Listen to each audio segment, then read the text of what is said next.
pengakuan cinta kepada Nabi SAW tu kan. Sebab kita tengok dalam masyarakat ni secara umum dan sebahagian, bukanlah kita kata semua, sebahagian penceramah ataupun pendakwah ni dalam dia melaungkan cinta Nabi dan sebagainya, dia tak rasa berat, dia tak rasa satu jenayah, dia tak rasa benda satu kesalahan. Sedangkan dahulu kalau kita tengok pemerintah mengambil tindakan yang keras, sehingga dia rasa kalau orang tegur pun dia susah nak tarik balik. Dia rasa benda tu macam seperti dosa-dosa yang lain. Doktor melihat macam mana? Dia pun nampak macam doktor saja yang duk kalut. Siapa tu? Kan?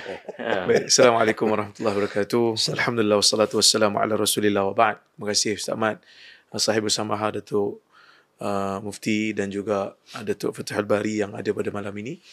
Anda ingat lagi dulu kita pernah pergi mesyuarat sekali. Bila kita bincang tentang isu hadis palsu, masa tu kita dipanggil oleh Yang Amat Berhormat Timbalan Perdana Menteri, dan kita dipanggil atas untuk memberikan pandangan tentang penubuhan lajnah tasahih hadis. Dan adalah dalam mesyuarat tu satu orang yang bercakap, kita ni nak bincang pasal hadis kena tengok Asy'ariyah kata apa dulu. Jadi masa tu kami sama-sama geleng kepala lah. Kerana hadis ni dia bukan nak tengok Asy'ariyah kata apa, nak tengok Salafi kata apa, nak tengok Maturidi kata apa, nak tengok Syiah kata apa. Hadis berada di atas daripada tu lagi.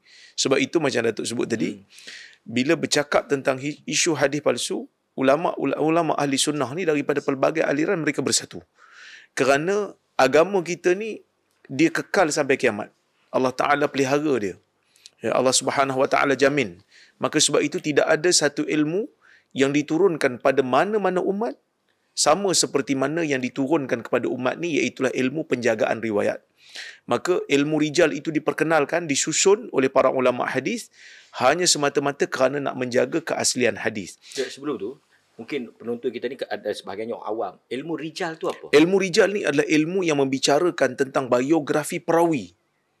Maksudnya ada kitab-kitab yang khusus yang menceritakan tentang perawi-perawi yang pernah berada di Baghdad. Khatib Baghdadi menulis Tarikh Baghdad. Ada yang menulis tentang Tarikh Jurjan, membicarakan tentang perawi-perawi yang pernah sampai ke bandar Jurjan. Ada yang menulis tentang Tarikh Asfahan. Maknanya bercakap tentang peribadi orang. Perawi. Maksudnya bercakap tentang peribadi dia. Dia lahir di mana, lahir bila, anak murid dia siapa, guru dia siapa, hadisnya apa. Boleh dan pakai ke tak apa boleh pakai? statusnya di sisi ulama-ulama hadis. Maka sebab itu ketika mana ulama-ulama hadis ditanya tentang kenapa kamu suka bercakap tentang orang kan? Maka dia kata, ta'al ma'ana naghtafillah. Mari duduk bersama dengan kita, kita mengumpat kerana Allah. Mengumpat ni maksudnya mengumpat yang dibenarkan hanya semata-mata kerana nak menjaga keaslian agama.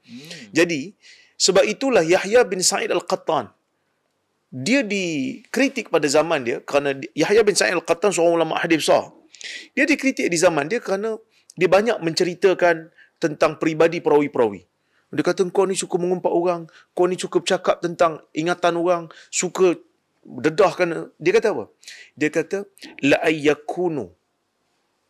ayyakunu khusamai indallah ahabbu ilayya min ayyakuna khasmi Rasulullah sallallahu alaihi wasallam.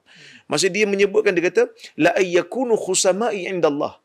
Kalaulah kata orang-orang yang aku kritik daripada kalangan perawi yang lemah ni, yang pemalsu ni, yang aku dedahkan kritikanku pada mereka disebabkan nak menjaga hadis-hadis Nabi ni, mereka ni menjadi musuhku di hadapan Allah, dakwaku kerana aku mengumpat mereka, lebih aku suka daripada yang menjadi musuhku ialah Rasulullah. Kerana Rasulullah akan bertanya aku nanti, lima haddasta anni haditha kadhib. Kerana kenapa engkau baca daripada aku hadis-hadis yang palsu?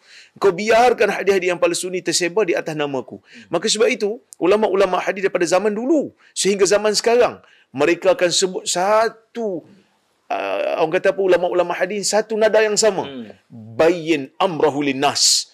Jelaskan kedudukan pemalsu hadis, pembawa cerita bohong, pembawa cerita hadis palsu ni kepada manusia supaya manusia tahu. Dan alhamdulillah sekarang ni tak macam dulu lah. Sekarang ni bila kita cerita pasal hadis palsu, orang dah mula ada awareness. Kira seimbang lah. Yang nak jaga nama ustaz dengan nak jaga nama Nabi ni kita nampak seimbang. Dulu kita struggle. Datuk antara yang awal sebut. Datuk Fathul Bari pun antara yang awal sebut. Masa tu anak tak masuk dalam bidang hadis lagi. Masa tu pun kita pun heran. Pasal apa cerita pasal isu hadis palsu ni macam berat sangat? Bila kita dah masuk dalam bidang ni, baru kita tahu isu ni adalah satu isu yang serius. Orang awam memang bergaduh. Dalam kitab Tahdzirul Khawas min Ahadisil Qusas disebutkan tentang satu kisah Al-Imam Asy-Sya'bi apabila dia masuk dalam satu bandar, dia salat dalam satu masjid. Lepas tu dia dengar seorang tok guru janggut panjang, orang keliling dia baca hadis. Penceramah ni. Penceramah kan, glamour lah. Kan, mungkin view dia lebih tinggi daripada view Sya'bi kan. Jadi sebab Sya'bi orang tak kenal, dia masuk dalam masjid orang tak peduli kat dia pun kan. Jadi dia masuk, dia salat, dia dengar syekh janggut panjang ni baca hadis. Dan hadis tu hadis yang tak betul. Hadis yang silap, hadis yang salah. Dia kata apa? Aku tak boleh nak tahan diriku daripada nak selesaikan solat. Fa khaffaftu salati. Aku segerakan solat aku dan aku bagi tahu pada tok syekh tu, hang baca hadis salah. Masa tu, orang-orang yang ada di keliling Tok Syekh tu pukul Sya'bi. Ya. Pukul Sya'bi. Solidariti lah ni.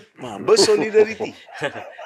Maksudnya, daripada zaman dulu sampai sekarang, ada saja orang yang ekstrim untuk menjaga nama tokoh masing-masing berbanding daripada menjaga nama Nabi SAW. Sya'bi ni bukan sembarang orang, gunung ganang dalam hadis. Ya.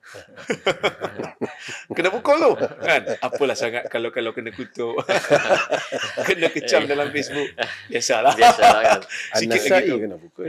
Nasai kena pukul kan. Kerana hadis. Kerana hadis. Ibnu Jarir Ibnu Jarir At-Tabari juga kena pukul. Pasal bertahan hadis. Ya. Jadi doktor belum kena pukul? Belum lagi. Belum secara anda Kereta kena bakar pernah tu. Okey. Ada ke tu? Silakan. Okey.